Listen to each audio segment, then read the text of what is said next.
It has dominated the UK political agenda for months. We need to be in this organisation fighting for British interests and for British jobs. Leaving is quitting. What we used to know as a British passport is now a passport for EU citizens.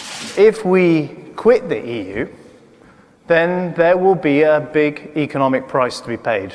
What they say is that that sacrifice of democracy is worth it for the economic gain. And what I want to say to you today is that that argument is morally and practically completely wrong.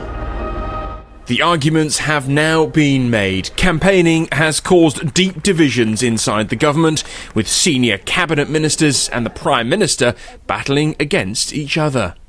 Those battles have made this a messy campaign and a difficult decision for voters. No country has ever left the EU, so no one's exactly sure just how a Brexit will work. For analysts, predicting how Britain may look outside of the EU is not an easy task.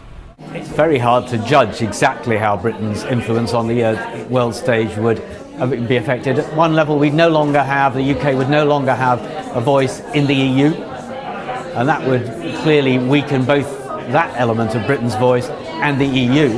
On the other hand, those who want Britain to leave argue that Britain's voice would be much more distinctive in places where it does represent itself, and it would represent itself in those days. And of course, Britain would still keep, we assume, for the time being, its seat on the UN Security Council and in other international bodies where it represents itself.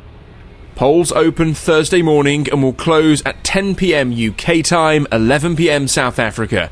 On Friday morning, we'll know whether Britain is heading out of or staying in the EU.